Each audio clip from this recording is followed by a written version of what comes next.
Hello and good morning. You're looking at a live view of Starship, the world's most powerful launch vehicle and by far the biggest flying object ever made. We're currently at T plus 31 minutes and 24 seconds awaiting our third flight test of Starship from Starbase Texas, or what we here at SpaceX like to call the Gateway to Mars. Thanks for tuning in. We're excited to be joining you from SpaceX headquarters in Hawthorne, California. Now it's just been 100... You can tell the crowd is already excited behind us. Now, it's only been 117 days since our last Starship test. And for those of you following along, you'll know there's nothing more exciting, as you can hear, than to watch a developmental flight test.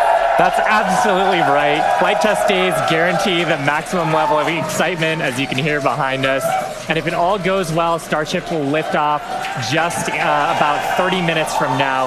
We're hoping to surpass what we achieved in flight test number 2 back in November of last year. But regardless of today's outcome, the goal is to collect as much data as possible, and that'll help us get one step closer to a fully operational Starship. Now, Starship, which you see on your screen, is the latest and largest vehicle developed to date by SpaceX and in the world ever. Compared to Saturn V, the rocket that first took astronauts to the moon, Starship has more than twice the thrust, and with some upgrades that are planned for the future, it'll have 3 times the thrust. Starship will allow us to fly the heaviest payloads ever flown, land humans on the moon again after more than a half century, and ultimately fly humans further into space than ever before, even to Mars. But the most important thing about Starship is that it's designed to be a fully, rapidly reusable, reliable rocket, or what we like to call the 4 Rs, and we'll talk more about those later in the webcast. But before we dive into the details of today's test, let's recap the achievements of our last integrated flight test, Flight 2. All 33 Raptor engines on the Super Heavy booster started up successfully and, for the first time, completed a full duration burn during ascent.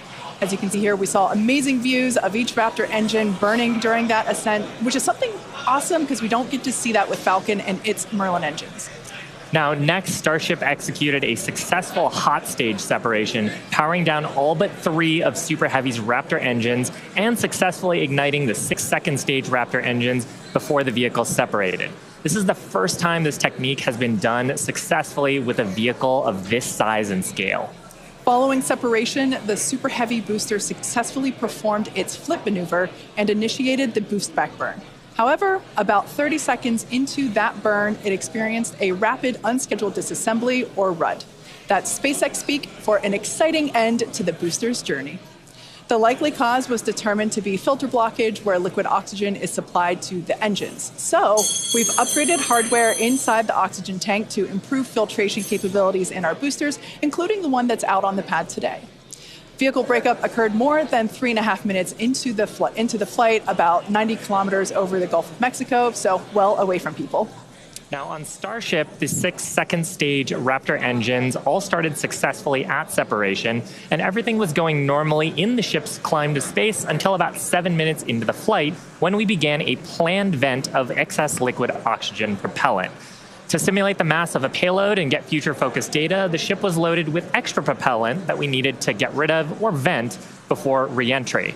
Once we started venting, though, a leak developed that caused fires, which eventually cut the connection between the flight computers on the ship, and that caused the 6 Raptor engines to shut down before we had finished the full burn.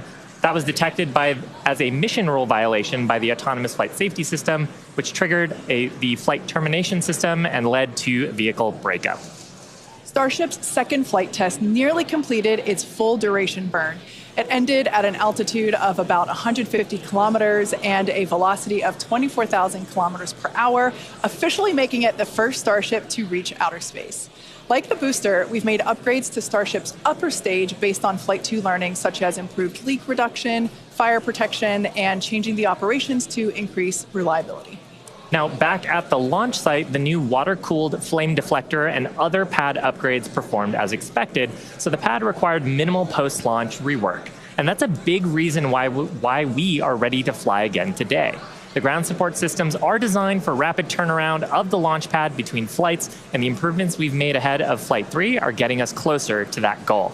And that brings us to today's test. The test profile and the burn timeline are very similar to test number 2, with one major difference. The ship will attempt to splash down in the Indian Ocean rather than the Pacific.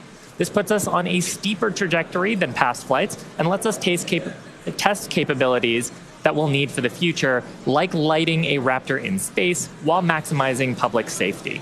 So let's take a closer look at the flight test profile. Now, about 26 minutes from now, Super Heavy will ignite its 33 Raptor engines and lift off from Starbase. About 3 minutes into the flight, Super Heavy's booster will separate from the ship in SpaceX's second ever attempt at a hot stage separation. That means it'll light its engines while still attached to a partially lit booster. The ship's engines will then remain lit for about 6 minutes during the ascent before entering a coast phase. Next, the booster will perform a flip maneuver and execute a boost back burn, which, if you recall, is where Flight 2 Super Heavy experienced a rapid unscheduled disassembly. We're hoping hardware upgrades made for this flight will get the booster closer to executing a landing burn in the Gulf of Mexico. In the meantime, Starship will coast for about 30 minutes at altitudes between 150 and 235 kilometers, and the ship will attempt to fire a single Raptor engine for our first ever relight of a Raptor engine in space. And from there, the ship will head toward its destination, splashdown location in the Indian Ocean.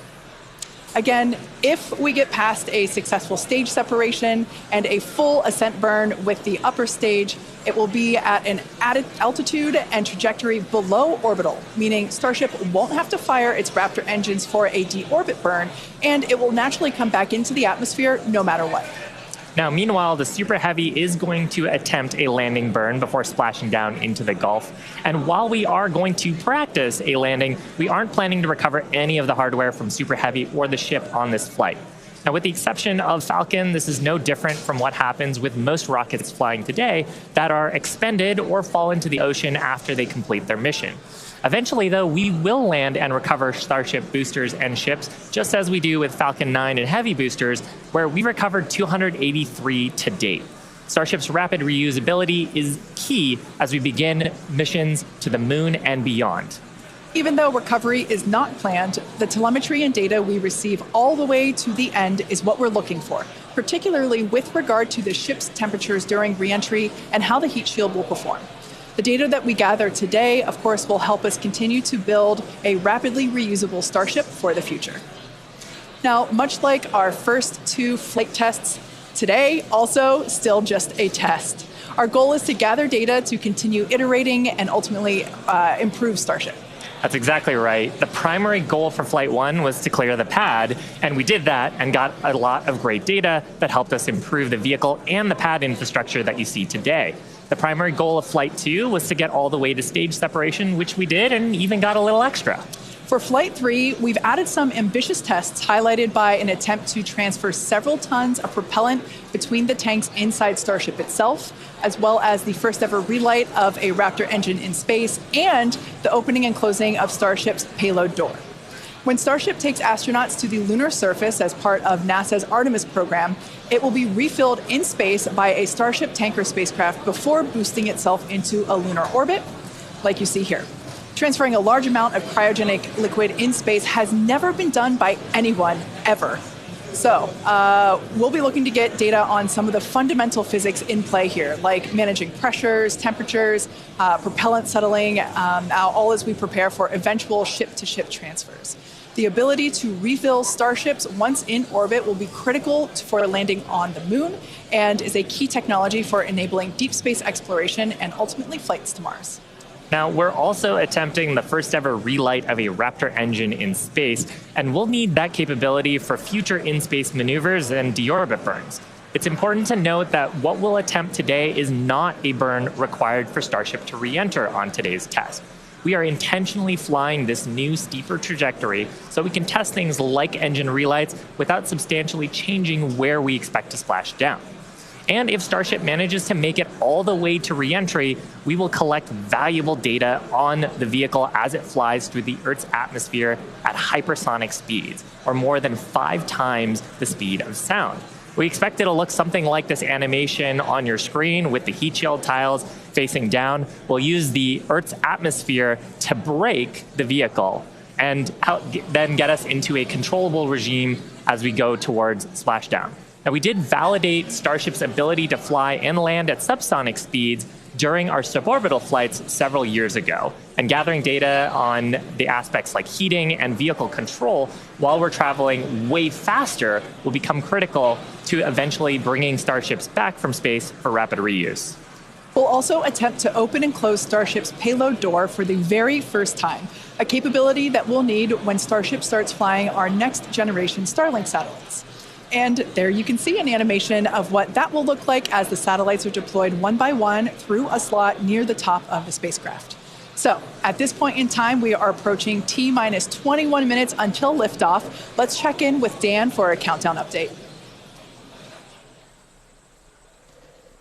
Hey, thanks, Kate. Hey, everybody. I'm Dan Hewitt. Good morning. Welcome to Starbase. I'm coming to you from the Raptor's Nest, where I'm here with some of our flight controllers, also our Pad Red team. We're just behind the Mega Bay. Those are our Super Heavy boosters right behind me, getting ready for the next 4 flights after this one. So we're looking to launch a lot this year. Countdown has been pretty clean so far. We're not tracking any issues that are gating us on the hardware side and the vehicle side from that on-time liftoff at 8:25 a.m. Central Time. That's our T0 right now. We primarily shifted later as we were just working to clear the range. The other big watch item today is going to be the winds. The winds have started to pick up. We're still looking to be below our limits, but there could be a hold at T-minus 40 seconds just to make sure that the winds are acceptable before we go. We are actively loading propellant on board the vehicle. You can see by the frost lines starting to build up. Looks like we're about 80% on the ship main tanks right now and a little over 60% on the booster. Now, Starship uses liquid methane as its fuel, liquid oxygen as its oxidizer. Both of those get cooled down to cryogenic temperatures, so several hundred degrees below zero. And if you followed along with our previous 2 flight tests, the prop load timeline today looks a little bit different. Those first flight tests, it took us about 90 minutes to load all of the prop on board. But since the second flight, we made some pretty significant upgrades to make that time shorter. We added some additional fuel and LOX pumps just to increase our capacity. We expanded the number of heat exchangers and installed a dedicated fill drain line for each stage. But they were sharing one before, now they each have their own. That's just that main pathway to get the propellants to the vehicle. We're aiming for about 51 minutes for today's operation to fully load prop. We did that successfully on our wet dress rehearsal that we did recently. Eventually, though, we're trying to get that time down to about 40 minutes. Just for some context, that's about 5 minutes longer than we take on Falcon 9, but we're doing it with 10 times the amount of propellant. Now, the propellant load on ship started at about T-minus 53 minutes, booster right around T-minus 42 minutes. We are about to pause loading on the main tanks of ship, switch over to the header tanks, and then switch back to close out the main tanks. We're expecting all of the prop to be on ship at about T-minus 3 minutes 30 seconds, and then booster prop load ends at T-minus 2 minutes and 50 seconds. Now, our final countdown and startup sequence is going to be the same as Flight 2. We already tested this on this booster when we did its static fire. Looking back for Flight 1, we lit those Raptor engines on the booster and lifted off about 6 seconds later. Flight 2, we reduced that time by almost 2 seconds. That just helps reduce the stress on the ground systems, improve the efficiency of the rocket. But right now, we're just about to pass 18 minutes away from launch. Winds, again, they're still looking a little bit marginal, so we'll keep an eye on those. We're not working any other technical issues, and the range is expected to be green. If we can't make our test today, we have backup launch opportunities in the coming days. Could be 24 to 48 hours. All just depends on how far we get into the count. So check back in with everybody in just a little bit. For now, though, I'm going to send it back to Kate and Shiva out at Hawthorne. Thanks, Dan. The countdown is continuing to progress, so let's take a closer look at the world's most powerful launch vehicle ever developed. Starship is comprised of 2 elements, the ship, which has 6 Raptor engines, and the Super Heavy booster, which has 33 Raptor engines. Starship is capable of about twice the thrust of the Saturn V rocket, and with future engine upgrades, it will actually be 3 times more powerful. Now, with those future improvements, that'll allow Starship to carry somewhere between 150 and 250 metric tons to orbit, depending on the configuration. For reference, Falcon 9's heaviest payload to date is just over 17 metric tons. So with Starship, we're talking about an order of magnitude greater in terms of payload capability to orbit. And that matters because the amount of mass we're able to launch per rocket is critical to creating a self-sustaining city on Mars. In terms of size, the Super Heavy booster alone stands about 71 meters or 233 feet tall and is about the same height as a fully integrated Falcon 9.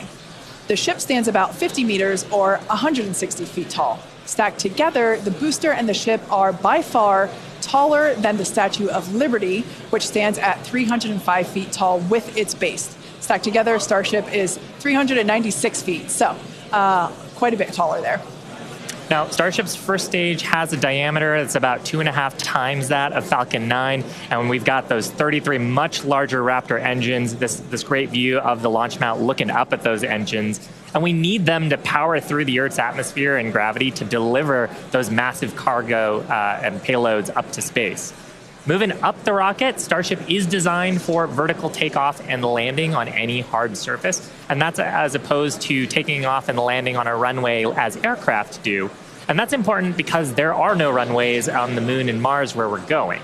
The ship, which we're looking at now, features 6 Raptor engines. 3 of them are sea-level engines, 3 of them are vacuum engines. That means that those vacuum engines are optimized with a larger engine nozzle to operate in the vacuum of space and get us higher performance. The ship is also outfitted with 4 flaps to help aerodynamically control the vehicle's attitude during atmospheric flight and enable a precision landing. The body of Starship is also wrapped in a heat shield made up of 18,000 hexagonal ceramic tiles. Those are designed to insulate the vehicle during atmospheric entry, where temperatures can be as high as 2,600 degrees Fahrenheit. One of our test objectives today is to verify how Starship systems and thermal protection system tiles perform during reentry. And in between the first and second stages is our hot stage, which is critical for our newest separation technique, which we saw in action during flight test 2. Yeah, that was a pretty exciting first for our team. Hot staging had never been done before as part of a reusable space transportation system, let alone on a vehicle with the size and power of Starship.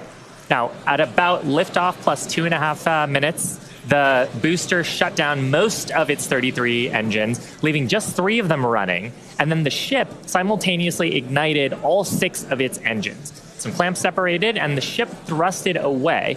That was the first in-flight test of the heat shield, and we were able to gather a ton of valuable data about hot staging. We maximize the vehicle's performance by leaving 3 first-stage engines on, so gravity can't rob us of precious velocity, or at least not as much. Hot staging also helps to ensure the ship's liquid propellants are at the bottom of the propellant tanks, which is where we need them to be in order to quickly light the ship's engines. It also reduces risk at stage separation because it creates a passive staging system so that physics will be doing the work instead of mechanical parts pushing the 2 stages away from each other. Ultimately, hot staging could increase Starship's payload to orbit capacity by 10%, which directly translates to more payload and more people to the Moon and Mars. Now, the first stop will be the Moon, and the SpaceX team has been hard at work proving out all of the systems necessary to make that possible. Critical systems for propulsion, life support, and even the elevator that you see here, which will take crew and cargo from the Starship hatches down to the lunar surface, are currently in development. And the data that we gather from each test flight helps inform their design. Here we've got a photo of some of the mock-up suits that are used to demonstrate the range of mobility that astronauts will be expected to have. And we were using these to do human factors demonstrations and figure out the layout of the elevator. So all awesome development work for a future moon mission. Super cool. Now, SpaceX will perform one uncrewed demonstration flight before NASA's Artemis 3 mission, which will be the first human surface expedition since 1972. After those first expeditions, we'll be ready to fly more people along with everything it takes to build a moon base. There's so much to look forward to. It's incredible that humans are finally going back to the moon. You couldn't have said it better, Kate. And the moon is just the proving ground. It's just the start. When the time comes to make the leap to Mars, everything ramps up by orders of magnitude. The logistics of supporting an entire city on Mars are daunting and will require millions of pounds of cargo flown from Earth and spread out over thousands of launches. And today's flight test is one more step toward that ultimate goal. We're currently at T minus 11 minutes, 47 seconds. Let's check in with Dan once again for a countdown update. Hey, Kate.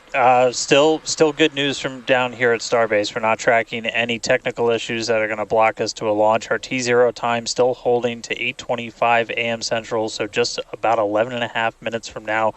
The real thing we're going to keep an eye on is the winds once we get there. We do have that potential hold at T minus 40 seconds where we can hang out and either let winds die down, make sure we're in the right structural limits, everything like that. So don't be surprised if we do a hold at T minus 40. We've done those on previous flights, but we are not tracking any technical issues. The range is going to be green for launch, so all that really great news. We're still loading propellant on the vehicle, on the ship. We're just about done loading the header tanks, the two smaller tanks in the top, and then we'll go back to the main tanks. They're about 85% full, and then booster, both fuel and LOX over 80%. So looking good there. The launch pad itself is getting ready for liftoff. We commanded the booster hold downs open already about 20 minutes ago or so. And then that just means that once that rocket has sufficient thrust to overcome its weight, your thrust to weight ratio goes over 1, it's going to lift off. We don't have a command to actually release the hold downs once it starts up.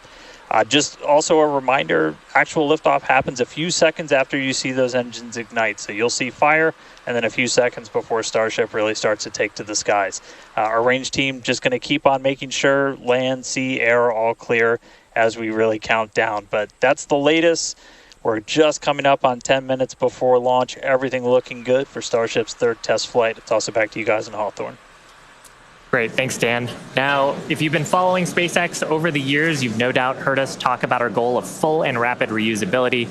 Nearly all of the Falcon boosters flown last year and this year have been reused, or as we like to say, flight proven. We've landed Falcon 9 and Falcon Heavy boosters 283 times since first doing so in 2015. And with Starship, our mission is to take reusability even further by reflying both stages with little downtime between flights. And we plan to fly as often as possible. As we mentioned earlier, rapid and complete reusability is critical to enabling routine spaceflight. The team at Starbase has been hard at work developing and manufacturing the hardware that will ultimately take humans back and forth to the moon and Mars. Now, even though we are not recovering Starship today, test flights like these provide the critical data that we need through every phase of flight. And that data informs future missions and gets us to that future where Starships are being recovered and rapidly reflown. Our teams are also working on the ground systems that will support rapid reusability. When we start recovering Starship boosters, we'll want them to return to the launch site for a quicker turnaround, as you can see here depicted in this animation on your screen. This is when the tower reveals its dual purpose. After launch, the arms or the chopsticks on the tower will help guide the booster into position to ensure a soft landing. Now, if you're thinking that this sounds hard or even impossible to do, well, that's the inspiration for naming them chopsticks. Some of you might recall a little film called The Karate Kid, where Mr. Miyagi famously taught the main character, Daniel, that if he could catch a fly with chopsticks, he could accomplish anything. Now, today we do have 4 ships and 4 Super Heavy boosters built, with more coming off the production line as our Star Factory continues to grow. These vehicles are slated for future flight tests just like today's, and in fact, just this week we static fired our next ship that's planning to fly and expect to test the booster as soon as the launch mount is free from today's flight test. Now, as a reminder, today is still just a test. While we really hope to get our splashdown location in the Indian Ocean, but any data received will help us improve. It's the third of many future flight tests for Starship before it becomes fully operational. And that's the goal of flight tests. They teach us about the limits of our design and improve our understanding of the vehicle, and ultimately help us make Starship more reliable and rapidly reusable. So whatever the outcome and however far we get, we can promise excitement. And things look like they are moving fast at Starbase, and that's exactly how we like it. Yeah, Rapid exactly. Iteration is a key of SpaceX. Yeah, we've done it with all of our major innovative advancements, including Falcon, Dragon, and Starlink. We believe that if you're not failing, you're not learning and improving the design. Yeah, many of the innovations that we've developed have come from our failures, and they teach us how to avoid the perils of spaceflight. It's a tough business. But all of this testing, all of the iterative design allows us to make the design better and better to do some of the great accomplishments with reflight that we've had so far. Exactly. One of the examples that we love to talk about is the Dragon capsule, like the one located behind Shiva and I here on the mezzanine. Originally, it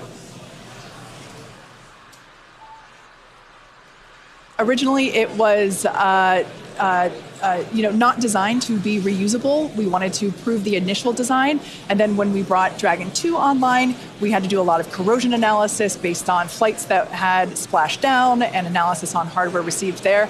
And now our Dragons are reusable and also rapidly at a much rapid pace than they used to be. Yeah. So, I mean, great learnings from our original Dragon to our new crew and cargo vehicles have directly improved the operations, and they've helped us change our understanding of what's possible when it comes to rocket and spacecraft reusability. Now, we're just under T-minus 6 minutes, so I think it's another good time to check in with Dan for the rest of terminal count. How are we looking, Dan? Thanks, Shiva. We're looking good. 5 minutes, 35 seconds, and we're counting down. We are just about at closing the prop load sequences on booster and ship. Just a reminder, ship we're going to close out at around 3 minutes and 30 seconds, booster at about 2 minutes and 50 seconds. Once all of that prop is loaded on board, we'll have about 10 million pounds of propellant on both stages of Starship. Now, after that happens, we'll go through a couple of different procedures with the ground. We'll do what's called pushbacks, clearing out the lines between our prop farm and the vehicles themselves before we get to launch. And then in the next few minutes, we'll get the final guidance system alignments, some final thrust vector control on the booster checks, and all that will be performed. And again, if we need to hold, we have a hold gate built in at T-minus 40 seconds where we can hang out. It sounds like today we'll have about 15 minutes to hold at T-minus 40 if we need to. If we hit that right now, it looks like the most likely reason would be winds. We're not tracking any technical issues to our T0 at 8:25, just about 4.5 minutes from now. So, I mean, everything's really looking good. The booster's almost at full frosty, so we'll see that close out in just a couple of minutes. But we're getting really close to flight, guys. The excitement is definitely growing here in Hawthorne, SpaceX headquarters. There is a large crowd gathering. You might hear them cheering occasionally. Now, Dan mentioned a good point about the holds. We have an opportunity to today hold for a few minutes. And this is a really cool thing about Starship. And we don't have this opportunity with Falcon or Falcon Heavy. Up until the T-minus 40 second point, aborts are just holds. So anything that would trigger an abort prior to T-minus 40 seconds becomes a hold. So that's a really cool feature to allow the team to wait for final checkouts or assess prop levels, engines, avionics, vehicle pressurization. It's really helpful to ensure a liftoff. Yeah, and that's something that is very different from Falcon. I'm sure people have watched our launches, and then we get right down past prop load and then have to scrub because of weather or scrub because of an issue on the vehicle. And we don't have the same constraints on our propellant and our system with Starship, which gives us more availability in the window. And sometimes that's all you need. Sometimes the winds dip just enough where you can launch the rocket safely. And otherwise, if you didn't have that ability to hold a few minutes, you might miss that window and then have to recycle to another day. Yeah, exactly, which is kind of like today. Like we mentioned earlier, winds are the thing that we are watching, so good news there. So we are still continuing to progress. We're looking at liftoff in just under almost 2.5 minutes from now. Super exciting. Like we said before, there's nothing more exciting than watching a test flight for a developmental program, and that's where we're at today. And like we talked about, we have some really ambitious goals for today's test. But really, the point of today's test is to try to get as much data as we can so we can inform the next iteration of the design of Starship, work those things into flight test number 4 and new objectives there that'll eventually get us to that glorious, rapid, reusable future that we so badly want. Yeah, for flight 1, we wanted to clear the pad, and we did. For flight 2, we wanted to get through hot staging separation, and we did. So today, we want to get even further than that and collect as much data as we possibly can. So with all that being said, we're going to check back in with Dan to take us through the final 2 minutes of terminal count.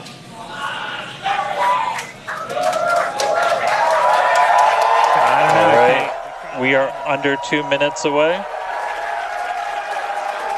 We have closed out the prop load on the booster and on the ship.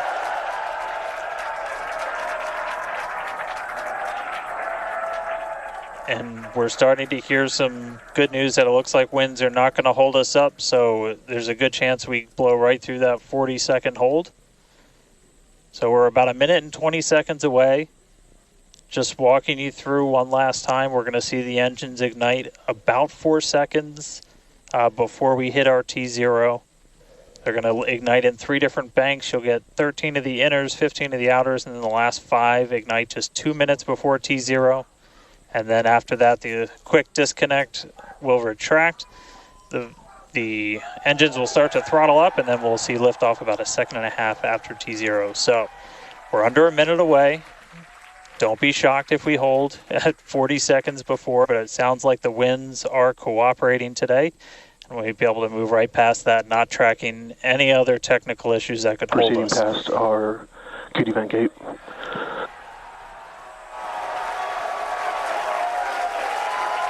Through the QD vent gate, past that 40-second hold. Go for launch. Flight Director Ty Huntington telling the team we are go for launch. So 20 seconds to go. Let's listen in. It's T-minus 10, 9, 8, 7, 6, 5, 4, 3, 2, 1.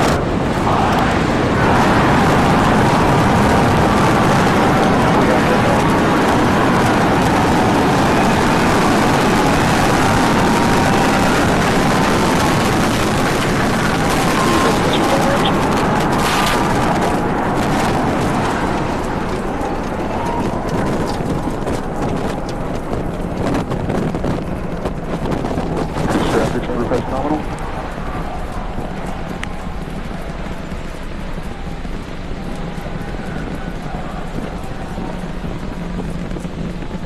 30 seconds into flight, we are feeling the rumble. We are seeing 33 out of 33 Raptor engines ignited on the Super Heavy booster. Booster and ship, avionics, power, and telemetry nominal. Acquisition of signal, Corpus Christi. Continuing to get good call outs. Our trajectory looking nominal, systems looking nominal. Just amazing to see all 33 lit up once again.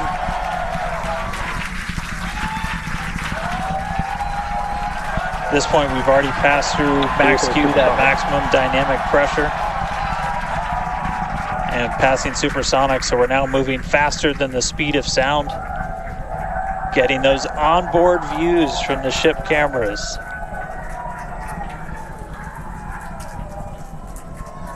Now the next major milestone is going to be a hot staging maneuver. Again, we're going to be doing that in just about 90 seconds. To do that, we're going to shut down all but the 3 center Raptor engines on Super Heavy. That'll be our MECO, our most engines cut off. And then the clamps holding the 2 stages together are going to release. Starship's second stage will ignite its engines, the RVACs first, the sea levels right after that. The sea level engines will be splayed or just kind of pointed out at about a 15-degree angle. So if you look close and we get good tracking, you might be able to see those center right after. And so those 6 engines will push Starship off of the booster.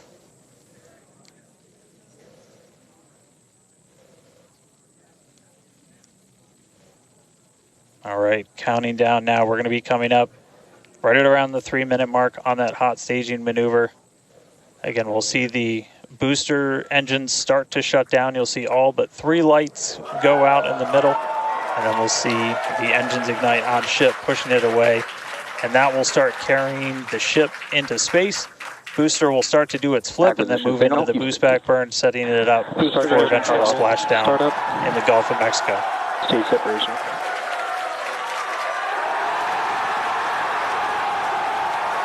Boost back startup.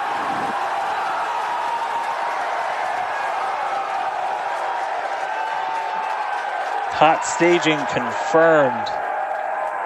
Boosters now making its way back, seeing 6 engines ignited on ship. Kate, we got a Starship on its way to space and a booster on the way back to the Gulf. Oh man, I need a moment to pick my jaw up from the floor because these views are just stunning. These are live views from Starship. First stage is currently performing the Ship boost. avionics, power and telemetry nominal. Good there, news informing us that the second stage or the ship, everything looking good, nominal there. First stage is currently performing the boost back burn, expecting that to last about 1 minute. That boost back burn. Pressure is nominal. That boost back burn propels the booster back towards the coast, taking it to a landing in the waters of the Gulf of Mexico. We're only using the Super Heavy booster's 13 center engines from here on out. As whenever they relight, you'll be able to see that in the left bottom corner. Those are the ones that can gimbal. In other words, they move and change direction in order to change the thrust to steer the first stage back to Earth.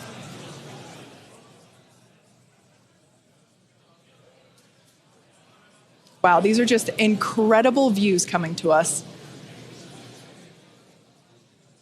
Everything is looking good for both the first stage on the left-hand side of your screen or the Super Heavy booster, as well as on the right-hand side of your screen, that is Starship, or we also refer to that as the ship. Now, the boost back burn was the first of 2 burns required to return it to Earth. The next one will be the landing burn, where all 13 center engines will initially ignite and then transition into a 3-engine burn to help slow it down. Now, just as a reminder of the stage 1 test objectives, we're looking for controlled ascent, which we have so far. Stage separation, which gorgeous, we cruised right through it, as well as on a nominal trajectory. Good news there telling us that the path that Starship is on is good. Now, Starship's second stage is still firing its engines, and as you heard, following planned flight path, the ship objectives, we're looking for hot staging, again, cruised right through that. We're looking to demonstrate controlled ascent as well as orbital insertion. Now, the bottom right-hand corner of the screen shows the ship engine graphics, so be sure to keep an eye on those. Yep, Kate, this is just a phenomenal test so far. Super Heavy is performing beautifully today. It's on its return leg of the journey. Ship continuing to burn its 6 engines, those larger circles, the Raptor vacuum engines, the inner circles, the Raptor sea level engines. We're about 30 seconds away, just under 30 seconds away from the start of the boost back burn. The landing burn on the booster. You can see the grid fins rotating. Those hypersonic grid fins are guiding us through the atmosphere back towards our splashdown site. Again, we're going for a splashdown, a soft splashdown. So for landing burn, we're going to expect to see the 13 center engines light, rapidly bring down the booster's velocity, and then just the 3 in the center for splashdown. Let's see if that'll work.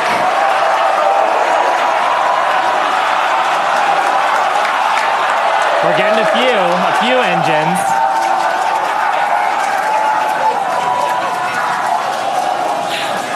And acquisition of signal. Let's see if we can get some other video of that. Now, this is a test objective today. It is still something that we're attempting to learn. And to make it that far, to demonstrate the controlled re-entry up to that point is pretty darn good. Ship continuing to look nominal with its ascent burn. This burn lasting about 6 minutes total. And we're expecting that this burn will end just after T+8 minutes, about a minute from now. So far, though, I mean, congrats to the team. Making it this far is farther than we've gone. Absolutely. On Flight 2. Just wonderful views and great engine performance from the vehicles.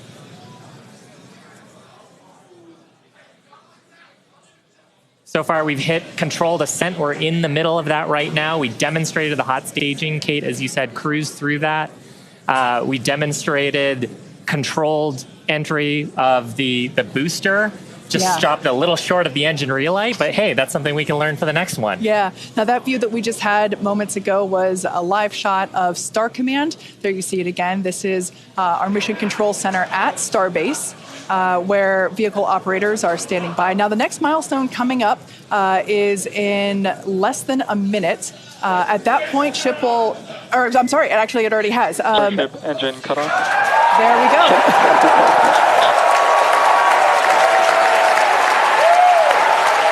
As you heard there by the call out and from the crowd behind us, Starship nominal orbit insertion. Starship's 6 Raptor engines have successfully shut down. We heard a call out for nominal orbital insertion, which is incredible. Look at these views, Dan.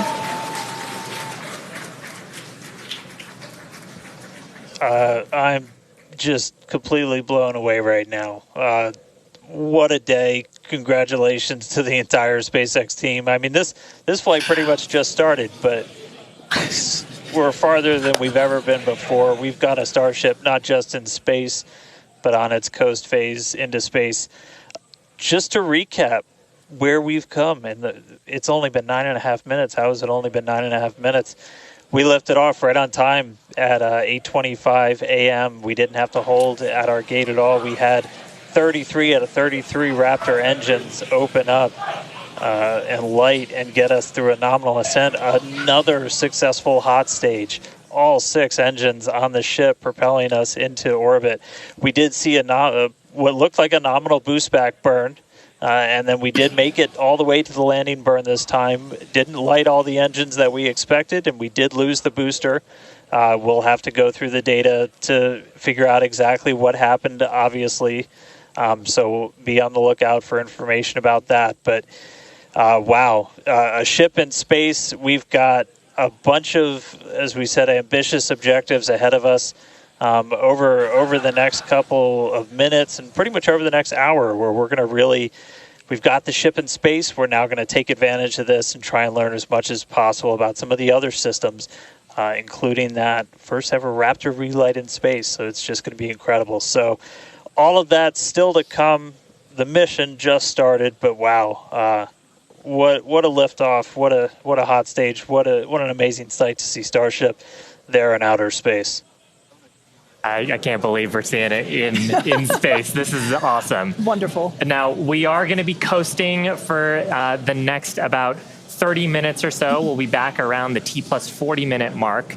And that'll be Starship continuing to coast, hit those ambitious test objectives, and then continue on to re-entry.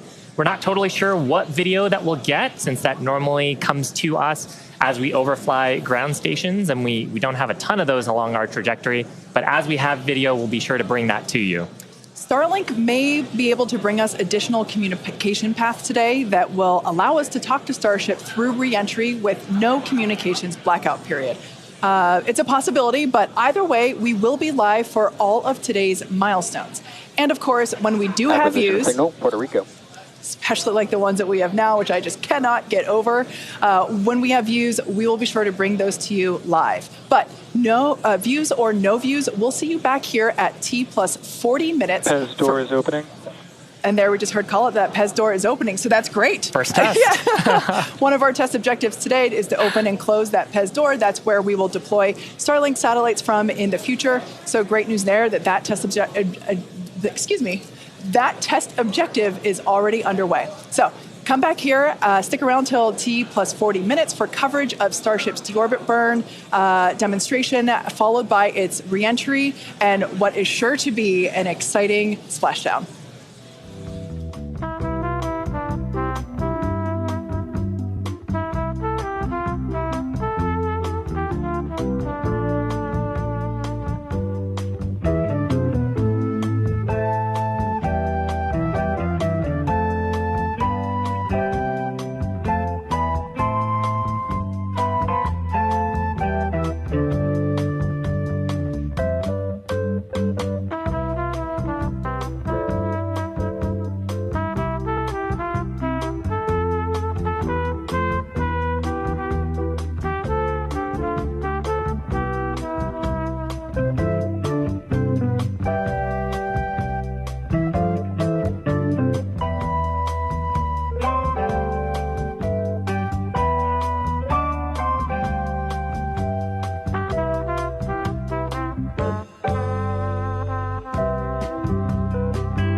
Expected loss of signal, Cape Canaveral.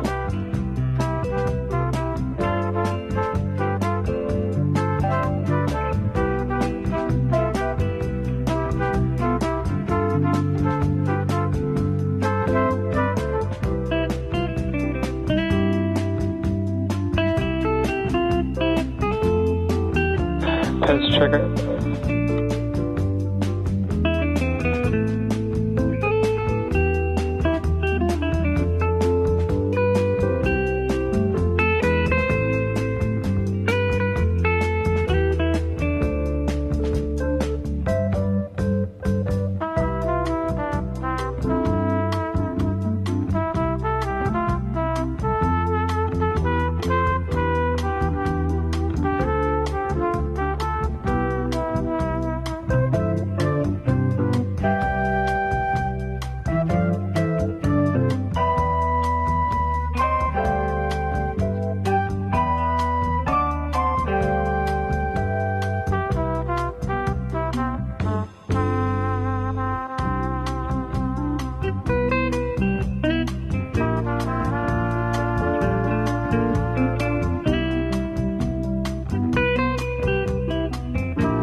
Expected loss of signal, Puerto Rico.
Acquisition of signal, Idris.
Starship's flight computer is in propellant transfer demo.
Starship flight computer is in the propellant transfer complete state.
Pez checkout's complete. Door is closing.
control has started.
Acquisition of signal, Artemis dock.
Welcome back to live coverage of our third Starship flight test, which lifted off from Starbase, Texas at 8:25 a.m. Central Time.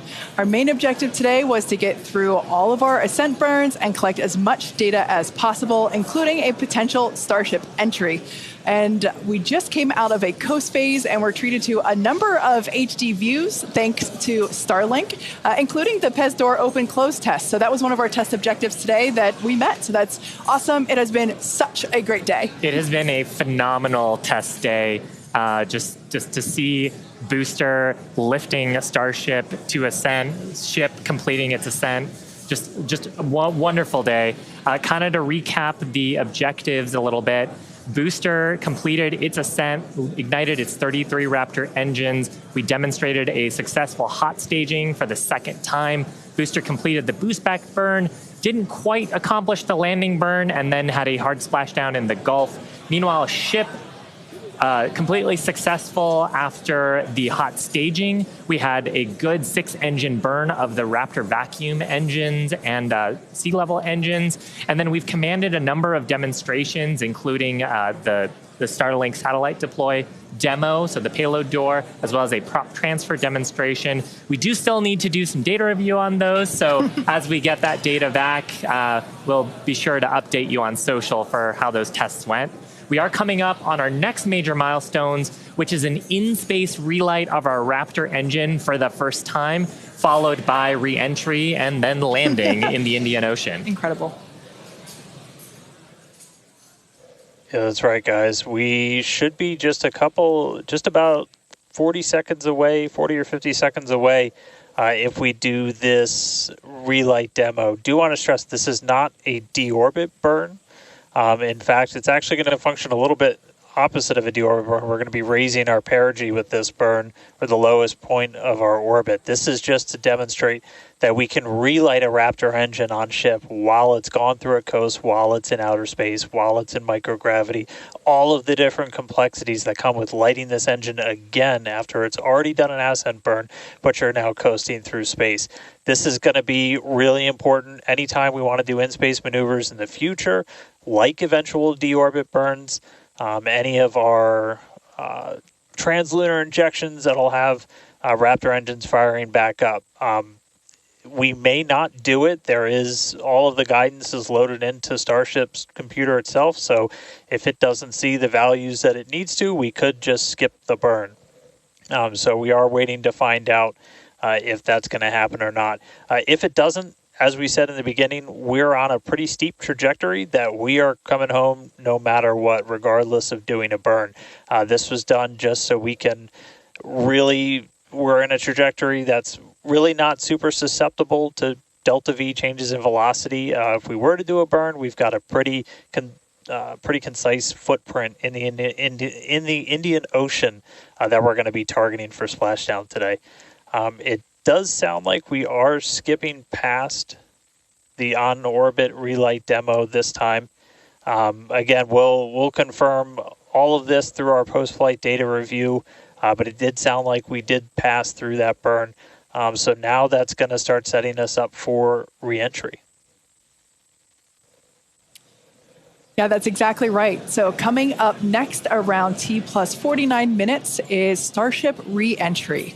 Now, this is typically a portion of flight where we don't have communications with spacecraft because they're re-entering the Earth's atmosphere at or around orbital velocity, about 8 kilometers per second or roughly 5 miles per second. Super fast. Now, at those speeds, the spacecraft's interaction with the atmosphere results in friction and creates a plasma field around the vehicle. That blanket of plasma distorts communication frequencies, so we're basically left with a brief communications blackout. Now, we might get some telemetry back through a connection to the Tracking and Data Relay Satellite System, also known as TDRS. But if the plasma doesn't entirely block it, that connection will be at a very slow data rate and definitely too slow for any video. But that's why Starship and Starlink are a great partnership. Starship is so big that it will leave a wake or a hole in the plasma field as it flies through an atmosphere. You can think of a wake kind of like when you see a boat going through the ocean. It sort of leaves a trail behind it. There's some of those great views from Starlink giving us views of Starship's onboard videos. And so we're hoping that the Starlink on board will let us, just like we're seeing these videos now, see through that plasma field by maintaining a continuous communication lock with the satellites on orbit through the wake that Starship leaves behind. Now, this is only the second time that we're testing Starlink during re-entry. So even though we do have these great visuals now, don't be surprised if we manage to get some signal hiccups through. We're still learning about what that wake will actually look like in practice and whether we're able to get that live, continuous, high-speed data during re-entry. Yeah, that's right. And one of the really primary reasons we want to use Starlink is to just gather as much data as possible. It's been said the data is the payload on one of these flights, where we're putting this flight hardware in a real flight environment, trying to learn about it as much as possible. Re-entry is going to be a really critical phase of flight. We really want to know how the ship's going to perform, especially that heat shield as we're going through the hypersonic re-entry. So if something were to go wrong during this re-entry, we want as many paths as possible to collect that information, that data, just to, again, just continually feed back into the Starship program to make each flight more reliable, more successful. Acquisition signal, Mauritius.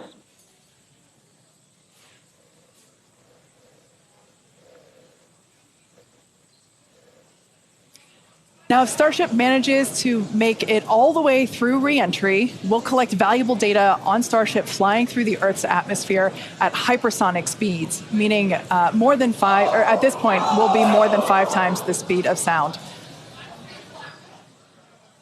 Now we're watching these live views, HD views by the looks of it, thanks to Starlink. You can see that the flaps there on the ship might be actuating.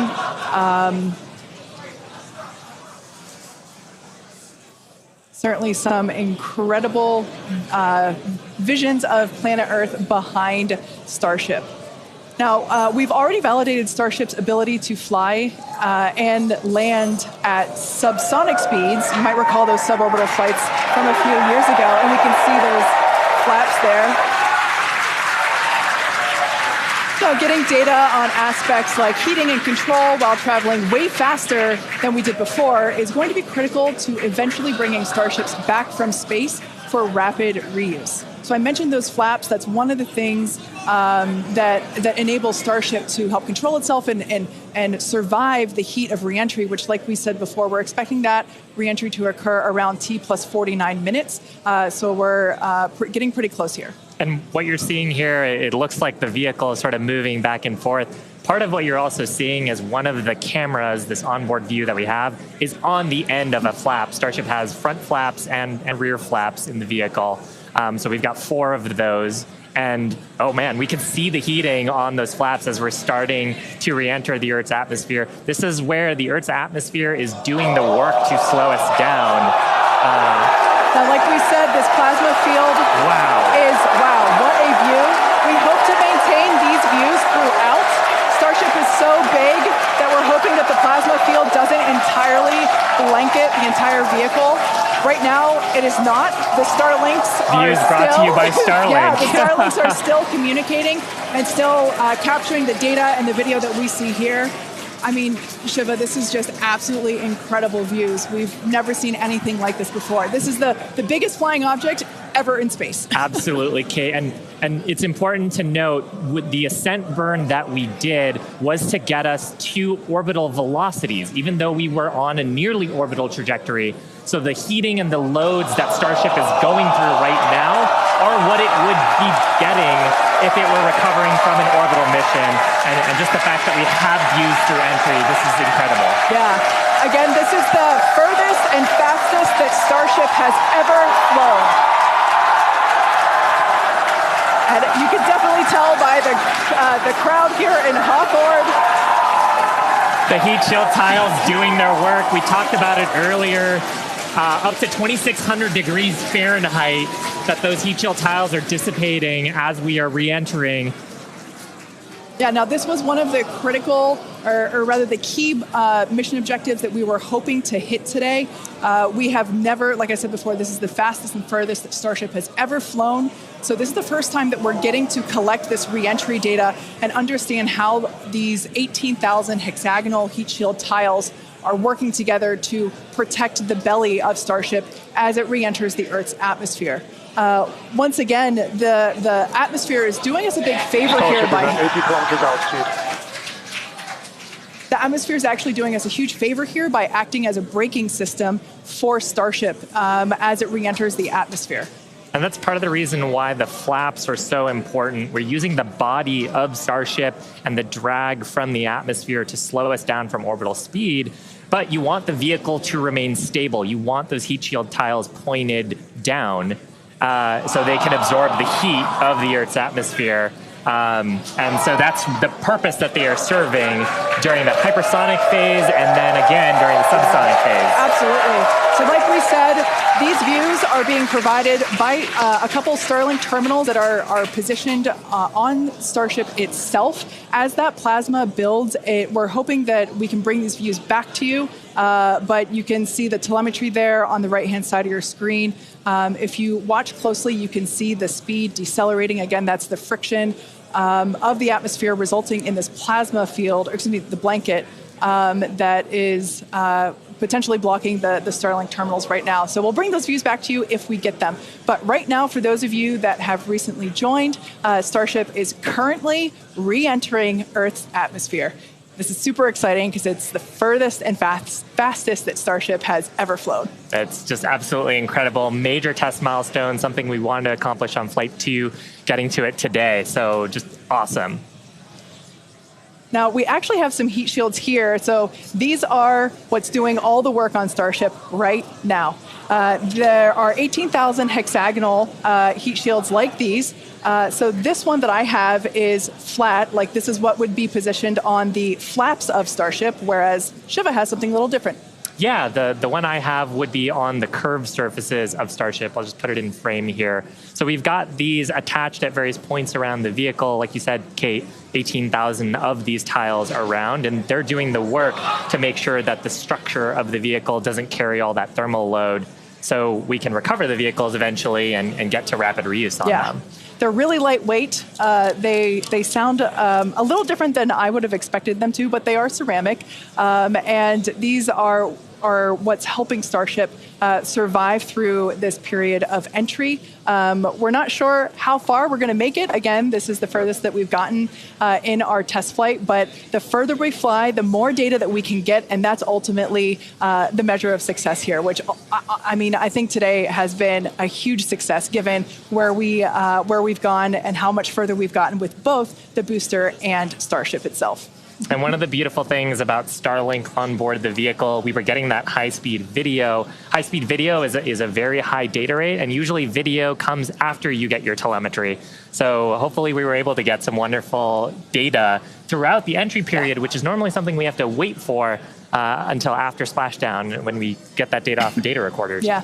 Now, you mentioned before the flaps. Again, that the flaps are protected by the flat heat shields like I have. There are 4 of those positioned on Starship, 2 at the forward end or the top end, and 2 at the bottom or aft end. And they operate independently to aerodynamically control the vehicle's attitude or positioning during atmospheric flight and enable precise landing at the intended location. So today we are intending to splash down in the Indian Ocean, and we're hoping that we can make it that far, but regardless, it is an exciting end to what has been an exciting day. Absolutely. And I mean, we've had some tests in the past. We had suborbital campaigns where we have tested out the aerodynamic flaps at subsonic speeds. So that's below the speed of sound. At hypersonic speeds, well, supersonic speeds first, so faster than the speed of sound, and then hypersonic speeds, so that's more than 5 times the speed of sound. The equations of motion change, how the vehicle responds changes. So going through that control phase where we're going from faster than the speed of sound to below the speed of sound was one of the objectives today. Yeah. And that's actually a great point, because we are expecting that entry subsonic period to occur around T plus 1 hour and 3.5 minutes. So we're not there yet. We're about 10 minutes away from that point. So again, that is when Starship would be traveling slower than the speed of sound, thanks to the atmospheric braking system. And so right now we're still waiting to see if we're going to get data back from this ship. We might be in a bit of a blackout period right now. So still waiting to hear the status on it. But yeah, we got to the actual entry portion of today. We started into peak heating, which was just a really big milestone. Starship is pretty unique in the way that it re-enters, especially for something reusable. The closest parallel has been the space shuttle. When we're comparing Starship to like when we bring a Falcon 9 booster back, we're talking about 20 times the energy given the velocity that we're moving at, and all of that energy just gets converted into heat, and then we need to use those tiles to just help dissipate that heat. They're not ablative like you would see on something like Dragon, which uses an ablative in the capsule shape. So they are these tiles that are made to be reusable. So any data we're getting on the actual temperatures it was seeing during heating, all of that is just really hugely valuable. Where Starship is really unique is, and Kate and Shiva have talked about it a couple of times, is once we're through this kind of hypersonic section and we get down to the subsonic. And that's where we really learned a lot and proved that Starship's really just its basic shape could work. And we did that during the suborbital campaign. Again, if you compare it to the shuttle, which entered, it had the wings. It had a similar heat shield system, but it had wings, and then was almost flown like a glider once it re-entered and was down to those subsonic speeds. With Starship, we're not doing that. We're just coming straight down. We'll hit terminal velocity, which with Starship is around 200 miles an hour, and then we use a flip maneuver to ignite those engines, do a landing burn, and then touch down on the ground. So you don't need a runway. We're doing that, again, designed because when we go to the moon, when we go to Mars, there's not going to be a runway there for us, and so that propulsive landing is going to be really important. This is an animation of pretty much what we were just watching on actual Starship video, which is pretty incredible. But we go through peak heating. One of the benefits of today's trajectory, actually, we got closer to what the heating profile will be on just a normal mission when you compare it to our previous flights, which were headed out to Hawaii.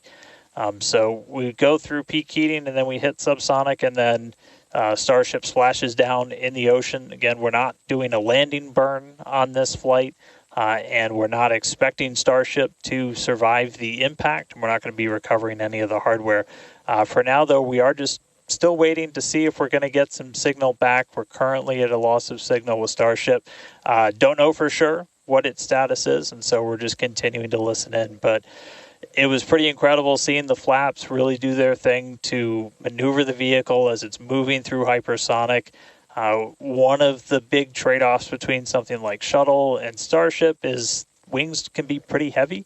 And so if we can really demonstrate that Starship's controllable through that hypersonic regime when you're coming through the atmosphere, 25 times the speed of sound, you can save a whole lot of weight by not having really big wings. So super valuable to get this data, super valuable to then figure out what we're going to do on our next test flights. Dan, you'd brought up a really interesting point, too, that for on shuttle, you are gliding in, going back to a runway. On Starship, because we're landing vertically, we are basically coming down, and then we've seen this during the suborbital campaign. We're not going to see it today, but during the suborbital campaign, we did the flip maneuver and then light our engines for a landing burn. And that's also really important for some of our other terrestrial destinations, that we don't have as much of an atmosphere on Mars. There is pretty much no atmosphere. There's some great views from our previous test campaigns of a landing burn and upright landing. But on the moon, there is no atmosphere. On Mars, the atmosphere is extremely thin, so you actually need some other sophisticated techniques that other landers have used to land there. And so this vertical landing technique is really important to landing on destinations like those, which is ultimately where we're trying to go. Yeah, absolutely. So we hope to demonstrate that landing in future missions. That wasn't one of our objectives for today. We wanted the ship to focus on opening and closing, the first demonstration of opening and closing the PEZ door, which is where we will deploy Starlink satellites from in the future, as well as gathering data on how the heat shield tiles performed during the entry period. And so far, all of that has gone really well.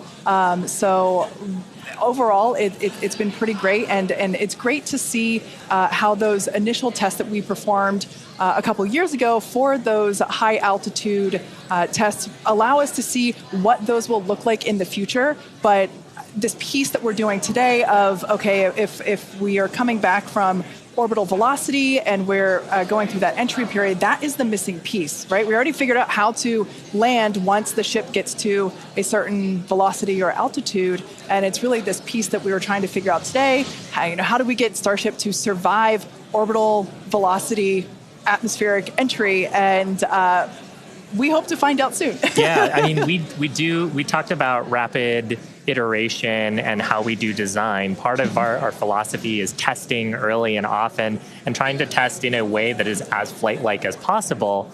But there's only so much you can do in a chamber where you're trying to simulate the atmosphere in a laboratory. So there's nothing quite like when the heat shield tile hits the atmosphere in flight to gather that wonderful data and prove out some of the analyses and probably teach us a bunch of things that we didn't quite get right. For sure. And obviously, for those of you that have been watching along with us, those were incredible views to see of that entry period where we saw the heat generating because of friction as the belly of Starship was making contact with the Earth's atmosphere, and that resulted in some plasma. So as Dan said before, we believe that we're in a bit of a blackout period at the moment. We are expecting the vehicle, if it's still alive, we would be expecting the vehicle to be approaching subsonic or slower than the speed of sound speeds in 3.5 minutes from now. So if it's still up there in one piece, it still has a way to go. We're not there just yet. But we saw that plasma field building up around the exterior, which can blanket the entire vehicle as it does with all of our Dragon missions. And we're at a loss for telemetry at that point in time. Yeah. So Dan's seen a lot of those with Dragon missions that he's supported. Yeah, absolutely.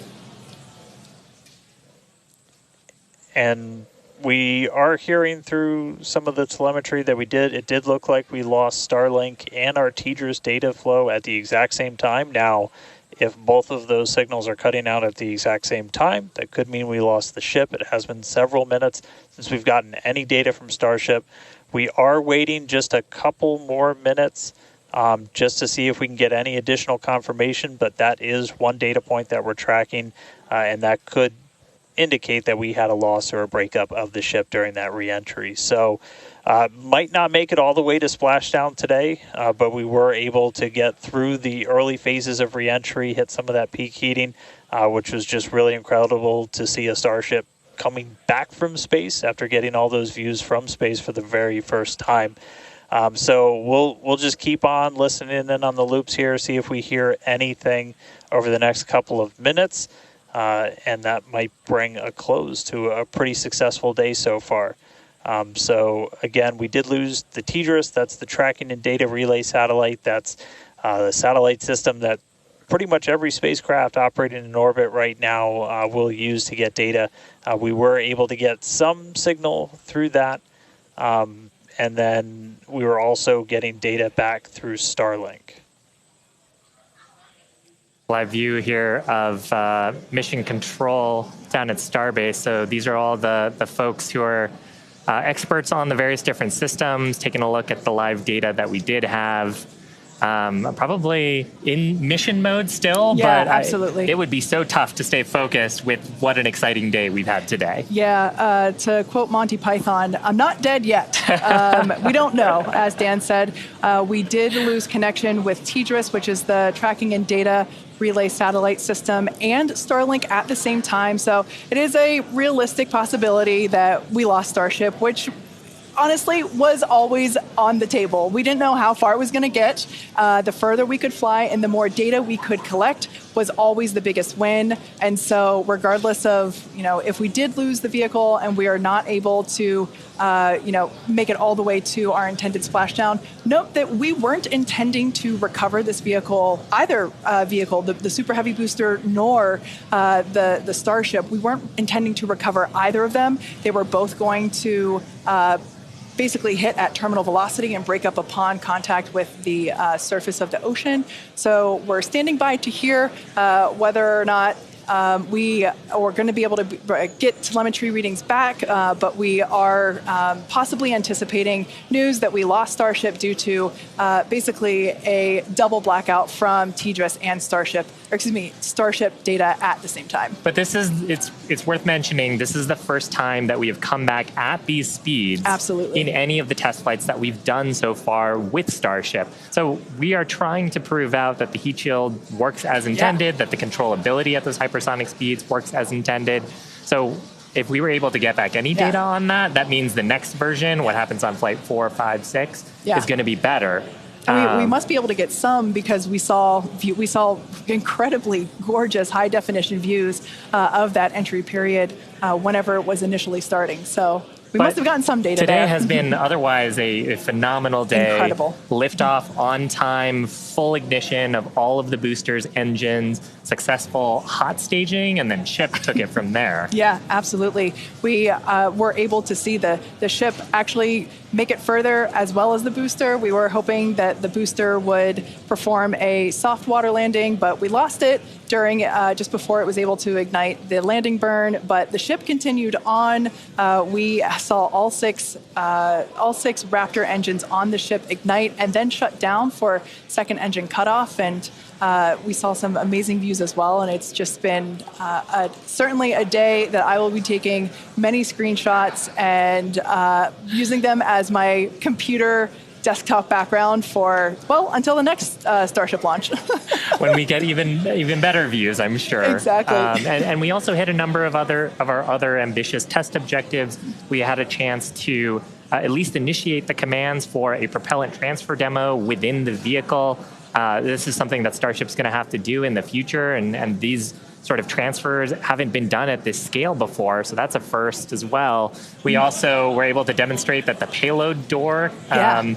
And we got to see that, and so those commands were sent. Again, data review to come and make sure that everything performed as expected, but that's going to be critical to deploying payloads in the future once Starship becomes operational. So a number of test objectives hit, much more accomplished than Flight 2, and making steady progress towards a fully, rapidly reusable, reliable Starship. Absolutely.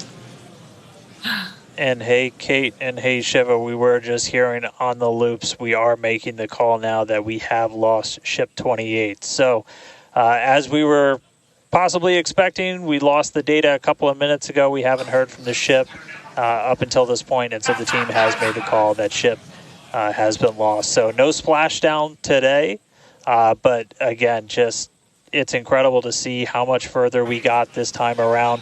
we had a couple of those ambitious objectives that you guys were just walking through that we're able to take advantage of while Starship was in outer space flying over our planet for the very first time. So that was just really incredible. Obviously, there's a lot to go through. Everyone always wants to know right off the bat what happened. Takes us a little bit of time, but I can assure you as soon as we start finding things out, we're going to let everybody know. And I know everybody's going to be excited for the next one. I mean, as I pointed out in the beginning, there's 4 super heavy boosters either fully stacked or getting stacked right behind me. We've got other ships ready to go as well. So it's going to be a really busy time down here at Starbase as we look to really fly Starship as much as possible, get this vehicle ready to go for all the important things it's got to go do. And with that, we got to say a huge congratulations to our teammates and everyone who's supported the Starship program. There's been flames and reds along the way, but third time's the charm, and we made it to space. We also a big thanks to all of our future customers for your support. And we want to give a big thanks to the people of Cameron County, Texas, for their support, as well as the Coast Guard and the Federal Aviation Administration. Be sure to follow the SpaceX account on X for more updates from today's test flight and future Starship tests. But before we go, we want to wish SpaceX a very happy birthday. The company was founded on this day in 2002 when it basically consisted of this small team, a carpet and a mariachi band. I don't know about you, but we're feeling 22. Also, it's Pi Day. Yeah, but I mean, Pi Day is constant and never ending, so shouldn't every day be Pi Day from now on? I mean, that's a really good point, and I think after a test like today's, we all deserve some pie. Thanks for watching, and we'll see you next time.